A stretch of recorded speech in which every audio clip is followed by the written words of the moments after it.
سلام، لاباس عليكم؟ نتمنى تكونوا كاملين بخير. القصه اللي غادي نهضر عليها اليوم بعنوان القرار اللي غير حياتي. سميتي امين، كنسكن في واحد المدينه صغيره، في عمري 29 سنه. النهار بحال جميع الايام كنت كنفكر في مستقبلي وفي حياتي اللي كنت كنظنها غاديه مزيان، ولكن الحقيقه كانت مختلفه. حياتي كانت عامره بالتردد والاختيارات اللي ما كيعجبونيش، ولكن ما كنتش كنقدر نغيرها. كنت كنفكر ديما واش هذا هو المصير ديالي، وما عمرني كنت كنعرف ان واحد القرار بسيط غادي يقلب حياتي كلها. واحد النهار وانا جالس بوحدي في الدار، توصلت بمكالمه من واحد الصديق ديالي اللي ما كنتش كنهضر معاه بزاف. قال لي كاين واحد مشروع جديد في المدينه، بغيتك تكون معايا. اول حاجه فكرت فيها هي علاش انا ما عنديش خبره في المشاريع وغادي نضيع غير الوقت والفلوس ديالي، ولكن كانت شي حاجه دفعتني نقول ليه صافي واخا انا معاك. داك القرار اللي خديته بلا ما نفكر مزيان غادي يكون القرار اللي يغير حياتي بشكل كامل. في الاول كنت كنحس بالتردد والخوف، خصوصا انني كنت غادي نخاطر بواحد المبلغ اللي جمعته بصعوبه.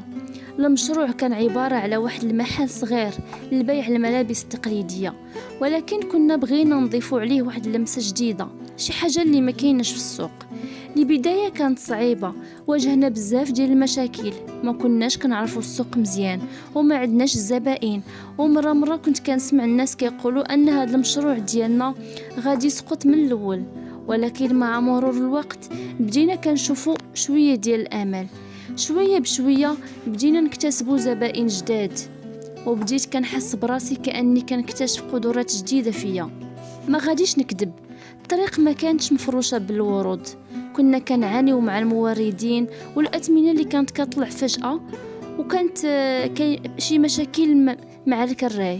وواحد الجيران ديالنا اللي مقابلين مع المحل ديالنا عندنا معهم مشاكل بزاف. ولكن هنا فين كاين الفرق، عوض ما نستسلم قررت نواجه. كنت كنسهر ليالي طويله كنقلب على حلول، وكنحاول نطور المحل ونخليه اكثر جاذبيه. وبما انني كنعرف ان النجاح كيتطلب الابداع، قررت نضيف خدمات جديده، تصميم حسب الطلب وتعليم الناس كيفيه التفصيل والخياطه.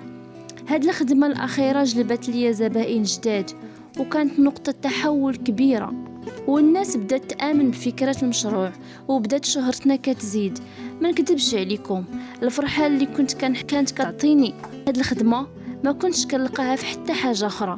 شحال من مره كنت كنقول مع راسي الحمد لله، واخا كان قرار صعيب في الاول، دابا نتيجته كنشوفها بالعينيه. الخدمه بدات تكبر، وبدينا نفكروا نفتحوا فروع جديده. الوقت مشى ومعاه كبر المحل ديالي، ونجح المشروع اكثر ملي كنت متوقع.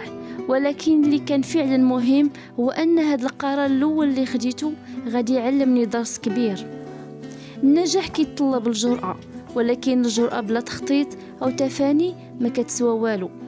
اليوم وانا جالس قدام المحل اللي كبر وبدا كيخدم بزاف ديال الناس، كنحس بشي حاجة غريبة. كنت دائما كنخاف من الفشل، ولكن تعلمت أن الفشل راه جزء من النجاح.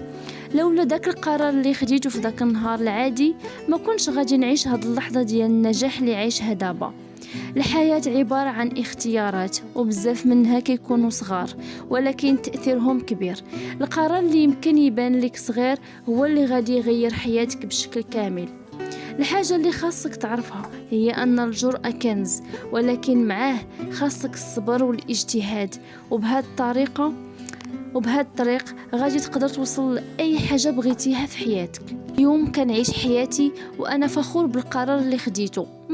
ما كانش رحلة سهلة، ولكن كل خطوة فيها كانت درس. وأنا كنحكي لكم القصة ديالي بغيت نقول لكم حاجة واحدة: ما تخافوش من اتخاذ القرارات، وحتى إذا فشلتوا راه داك الفشل مجرد مرحلة في طريق للنجاح. وما تنساوش كل قرار كياخذ الإنسان يمكن يكون هو اللي غادي يغير حياته.